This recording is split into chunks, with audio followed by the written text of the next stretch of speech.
नमस्ते, most welcome आप सभी का। उम्मीद है सब लोग बिल्कुल बढ़िया होंगे, अच्छे से प्रिपरेशन कर रहे होंगे, अच्छे से अपनी तैयारी कर रहे होंगे। तो शुरू करते हैं आज का सेशन। आ जाइए, मोस्ट वेलकम। और इस वाली क्लास में हम अपना मौर्य साम्राज्य से रिलेटेड अपने क्वेश्चंस को देखेंगे, है ना, उनको हम देखेंगे। मोस्ट वेलकम, आ जाइए, है ना। शुरू करते हैं, आ जाओ भाई। देखो, उससे पहले मैं आपको थोड़ी सी इसकी बेसिक जानकारी दे दूं, यहाँ पे जो शुरू में आपके पास होनी बहुत जरूरी है। देखो, यह है मौर्य वंश, और मौर्य वंश का संस्थापक आपसे पूछा है। कोई बात नहीं है, ये आप बता सकते हैं, ठीक है। मौर्य वंश का संस्थापक अगर आप देखोगे, ये कब गद्दी पे बैठा है? 298 बीसी में बैठा है ये गद्दी पे। ये बात ध्यान रखना, ठीक है। यानी कि 0 से इतने वर्ष पहले की बात हम कर रहे हैं, ये बात ध्यान रखना। क्लियर हो जाएगा? अच्छा, अब ये गद्दी पे तो है, ये बात ध्यान रखोगे, है ना। क्लियर हो जाएगा, समझ गए। इसका जो टाइम पीरियड है वो 298 बीसी से लेकर और तकरीबन 322 बीसी के बीच में बताया जाता है। ये बात ध्यान रखना, ठीक है। क्लियर हो जाएगा, समझ गए आप लोग? ऐसे आप ध्यान रखोगे। आ जाओ। अब अगर आपसे पूछा जाए कि सर मौर्य वंश का संस्थापक कौन है, मौर्य वंश का संस्थापक ये हो जाएगा सर, क्या हम इसमें से अशोक, बिंबिसार, बिंदुसार या फिर चंद्रगुप्त मौर्य? तो हम क्या लगाएंगे? Chandragupta Maurya is the right answer. Clear हो जाएगा, समझ गए। अब ये यहां पर तो ठीक है सर, इसके समय पर कितने राज्य थे? 4 राज्य थे, और 4 राज्यों को क्या बोला जाता था? चक्र बोला जाता था। ये आप ध्यान रखोगे, ठीक है। यहां पर हम क्या याद रखेंगे? ध्यान रखोगे, आप इसको याद रखो। ये बोलता है चंद्रगुप्त मौर्य, इसने मौर्य वंश की नींव रखी है, और यहां पर कितने हैं? 4 राज्य हैं इसके समय पर, जिनको चक्र बोला जाता है।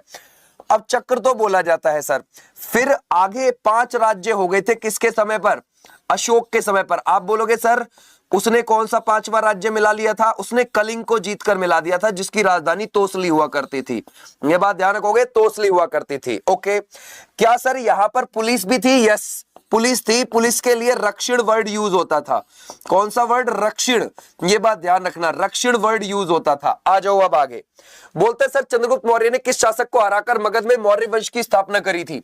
सर वो धनानंद था, नंद वंश का। समझ गए आप लोग? नंद वंश का शासक, इसको हरा के, ये बात ध्यान रखोगे, ठीक है। नंद वंश का था धनानंद, उसको हरा के चंद्रगुप्त मौर्य ने, है ना, मगध साम्राज्य में मौर्य वंश की नींव रखी है।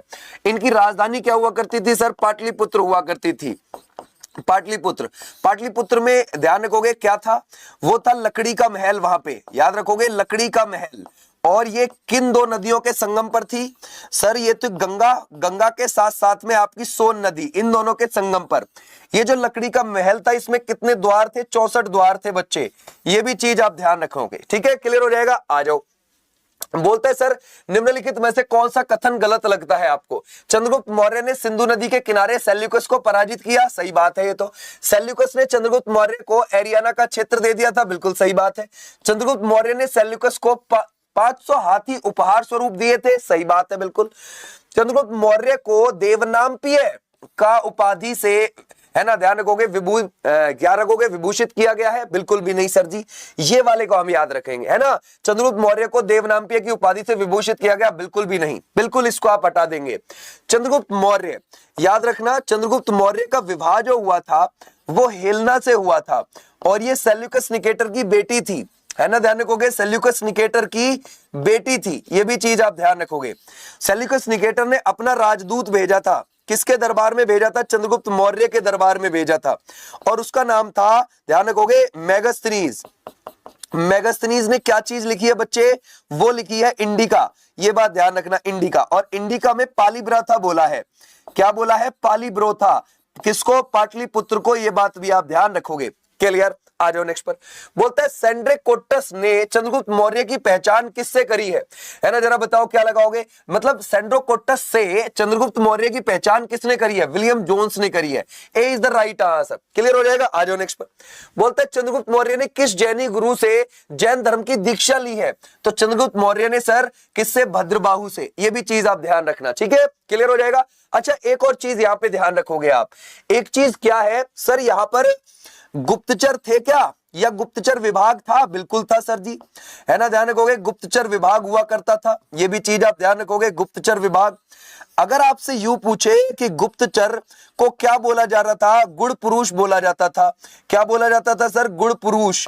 ये भी चीज आप ध्यान रखोगे, ठीक है। क्लियर हो जाएगा। और महामात्य सर्प, महामात्य सर्प, ये किसको बोला जाता था? महामात्यप सर्प बोला जाता था। किसको? गुप्तचर विभाग को। ये बात भी आप ध्यान रखोगे। आ जाओ नेक्स्ट पर। मेगास्थनीज किसका राजदूत था? सर आपको क्या लगता है मेगास्थनीज किसका राजदूत होता है? जरा बताओ इसमें से। क्या इस सर डाइमेकस लगाएंगे या फिर Seleucus Nicator? Seleucus Nicator is the right answer. बोलता है मेगास्थनीज किसके दरबार में रहता था? तो आपको क्या लगता है मेगास्थनीज किसके दरबार में रहता था? तो सर क्या चंद्रगुप्त मौर्य हम लगा सकते हैं? बिल्कुल ठीक है ना। इसने क्या लिखी है? इंडिका लिखी है। ये भी चीज आप ध्यान रखोगे। आ जाओ नेक्स्ट पर। इंडिका के आपको लेखक कौन है? तो हमारा राइट आंसर हो जाएगा मेगास्थनीज वाले बच्चे, बिल्कुल ठीक। चंद्रगुप्त मौर्य और सेल्यूकस निकेटर के बीच हुए युद्ध का वर्णन आपको किसकी पुस्तक में मिलता है? सर ये एपियानस की पुस्तक में मिलता है। इसने एपियानस नाम से ही पुस्तक लिखी थी, उसमें वर्णन मिलता है। बोलता है मेगास्थनीज ने भारतीय समाज को कितनी श्रेणियों में बांटा है? सर कितनी श्रेणियों में बांटा है? वो सर 7 श्रेणियों में बांटा है। ठीक है, ध्यान रखोगे किस किस में। जैसे कि आपको लगाना है यहाँ पे ब्राह्मण, ठीक है, ये भी चीज आप ध्यान रखोगे। ब्राह्मण हो गया, क्षत्रिय हो गया, और वैश्य हो गया, और शूद्र हो गया। ठीक है, ध्यान रखोगे शूद्र हो गया। फिर आप देखोगे कृषक हो गया, है ना, ध्यान रखोगे कृषक हो गया, कारीगर हो गया और शिकारी हो गया। ये भी चीज आप ध्यान रखोगे। शिकारी कितने में बांटा है? 7 में बांटा है। तो हमारा राइट आंसर ये। नेक्स्ट आ जाओ। बोलता है मुद्राक्षस के लेखक कौन लगते हैं? तो सर हमारा राइट आंसर क्या हो जाएगा? Vishakhadatta is the right answer. आ जाओ नेक्स्ट पर। बोलता है किस मौर्य शासक ने पूरे उत्तर भारत पर पहली बार आधिपत्य स्थापित किया था? वो कौन था? चंद्रगुप्त मौर्य ही तो था। आ जाओ नेक्स्ट पर। किस मौर्य शासक को अमित्र घात के नाम से जाना जाता है? जरा बताओ क्या लगाओगे? अमित्र घात। तो सर कौन है? क्या बृहद्रथ है? नहीं सर जी, बिल्कुल भी नहीं। अशोक है क्या? नहीं। क्या बिंदुसार लगा सकते हैं? बिल्कुल ठीक है, बिंदुसार वाले बच्चे बिल्कुल ठीक है, जो चंद्रगुप्त मौर्य के बाद गद्दी पर बैठा है। आ जाओ नेक्स्ट पर। बोलता है वायु पुराण में किस मौर्य शासक को भद्रसार कहा गया है? जरा बताओ क्या लगाओगे? सर भद्रसार बोला गया है। इस वजह से इस बार क्या हो जाएगा भद्रसार के लिए? वो भी कौन सा हो जाएगा? यहां पर बिंदुसार हो जाएगा। Bindusara is the right answer. Acharya Chanakya किसके प्रधानमंत्री थे? चंद्रगुप्त मौर्य के, लेकिन कुछ समय पर इसके भी रहे हैं, बिंदुसार के भी कुछ समय। ये भी चीज ध्यान रखना। बोलता है डाइमेकस किस दरबार में आया था? अब डाइमेकस किसके आया है? सर वो बिंदुसार के ही आया है ना, ध्यान रखोगे। कहां ध्यान रखोगे? बिंदुसार के भी ही आया था। तक्षशिला में हुए विद्रोह को दबाने के लिए बिंदुसार ने किसको भेजा है? वो अशोक को भी भेजा था और सुशीम को भी भेजा था। इन दोनों को भेजा है, यानी कि हमारा right answer A and C. Clear हो जाएगा, समझ गए, है ना। A and C is the right answer. आ जाओ नेक्स्ट पर। बोलता है सर सुदर्शन झील का निर्माण किसने करवाया है? सुदर्शन झील का निर्माण किसने करवाया? तो सर अगर आप देखोगे ये झील कहां पर है? ये गुजरात के अंदर है, ये गुजरात के अंदर है, और ये चंद्रगुप्त मौर्य। किसने? ध्यान रखोगे चंद्रगुप्त मौर्य ने इसका निर्माण करवाया था। किससे कहकर? पुष्यगुप्त से। ये भी चीज आप ध्यान रखोगे। तो हमारा राइट आंसर क्या हो जाएगा? ये वाले बच्चे बिल्कुल ठीक है। राजगद्दी पर बैठते समय अशोक कहां का राज्यपाल था? जरा बताओ उसके समय पर कहां का? सर वो अवंती का था, है ना, ध्यान रखोगे। अवंती, है ना, ध्यान रखोगे। अवंती के अंदर उज्जैन का था, ये बात आप ध्यान रखोगे। तकरीबन 11 साल। ठीक है, ध्यान रखोगे। अवंती मध्य प्रदेश वाला एरिया बोला जाता था बच्चे, ये बात ध्यान रखोगे। तो हमारा राइट आंसर हो जाएगा उसमें उज्जैन के अंदर ये 11 साल था। क्लियर है? आ जाओ नेक्स्ट पर। बोलता है इसमें से डियानीसियस नामक राजदूत किस मौर्य शासक के दरबार में आया था? तो सर जी ये किसके में आया है? क्या अजातशत्रु लगाए हम, या फिर सुशीम, चंद्रगुप्त मौर्य, या फिर अशोक? तो हमारा राइट आंसर इस बार Ashoka is the right answer. और अशोक जो गद्दी पर बैठा है वो 269 बीसी में गद्दी पे बैठा है, और उसने जो कलिंग में युद्ध किया है वो 261 बीसी में किया है, यानी कि 0 से इतने साल पहले। और अगर हम देखेंगे इसने 13वां जो इसका शिलालेख है वो कलिंग युद्ध का वर्णन करता है। इसने अपना 5वां राज्य बना लिया था। वो राज्यों में क्या, राज्यों को क्या बोला जाता था? चक्र बोला जाता था। यहाँ पे 4 चंद्रगुप्त मौर्य के समय पे थे, 5 राज्य इसके समय पर हो गए। यहां पर अधिकारियों को क्या बोला जाता था सर? अगर आप देखोगे अधिकारी को बोला जाता है सर जी, है ना, अधिकारी को बोला जाता है तीर्थ। समझ गए आप लोग क्या? तीर्थ। और 18 तीर्थों का यहां पर वर्णन किया गया है। 18 तीर्थों का वर्णन किया गया है यहाँ पे, याद रखोगे। जो उच्च अधिकारी होते थे उनको तीर्थ बोला जाता था। बोलता है किस बौद्ध भिक्षु ने अशोक को बौद्ध धर्म की दीक्षा दी थी? जरा बता सकते हो, क्या लगाओगे? भाई अशोक के जो आप बच्चे देखोगे, महेंद्र और संघमित्रा, महेंद्र और संघमित्रा, ये आपको पता है कहां पर हुए थे? जब वो उज्जैन का राज्यपाल था वहीं हुए थे, उज्जैन में ही वो बच्चे।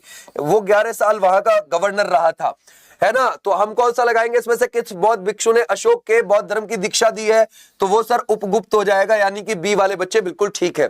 अच्छा, अगर आपसे पूछे यहाँ की प्रचलित मुद्रा कौन सी हुआ करती थी बच्चे, है ना, अगर हम देखेंगे सर वो पण हुआ करती थी, पण इनकी प्रचलित मुद्रा हुआ करती थी। तो हमारा राइट आंसर यहां तक हम समझ गए। क्लियर हो जाएगा? ऐसे आप ध्यान रखोगे। ये थे तुम्हारे इससे रिलेटेड। अब ध्यान सुनो, एक दो पॉइंट और देखो। इसमें आखिरी कौन था? वो बृहद्रथ था बच्चे। बृहद्रथ क्या था? वो लास्ट वाला था बिल्कुल। उसकी हत्या कौन कर देता है? बृहद्रथ की हत्या वो कर देता है पुष्यमित्र शुंग। पुष्यमित्र शुंग कर देता है, ये बात ध्यान रखना। पुष्यमित्र शुंग, और शुंग वंश की नींव रख देता है वो। ओके, शुंग वंश की नींव रख देता है। पुष्यमित्र शुंग बृहद्रथ का सेनापति होता है। तो बृहद्रथ जिस समय अपनी सेना का निरीक्षण कर रहा होता है उस वक्त पुष्यमित्र शुंग उसकी हत्या कर देता है। क्लियर हो जाएगा? तो ये थी तुम्हारे ये मौर्य साम्राज्य से रिलेटेड क्वेश्चंस। ओके।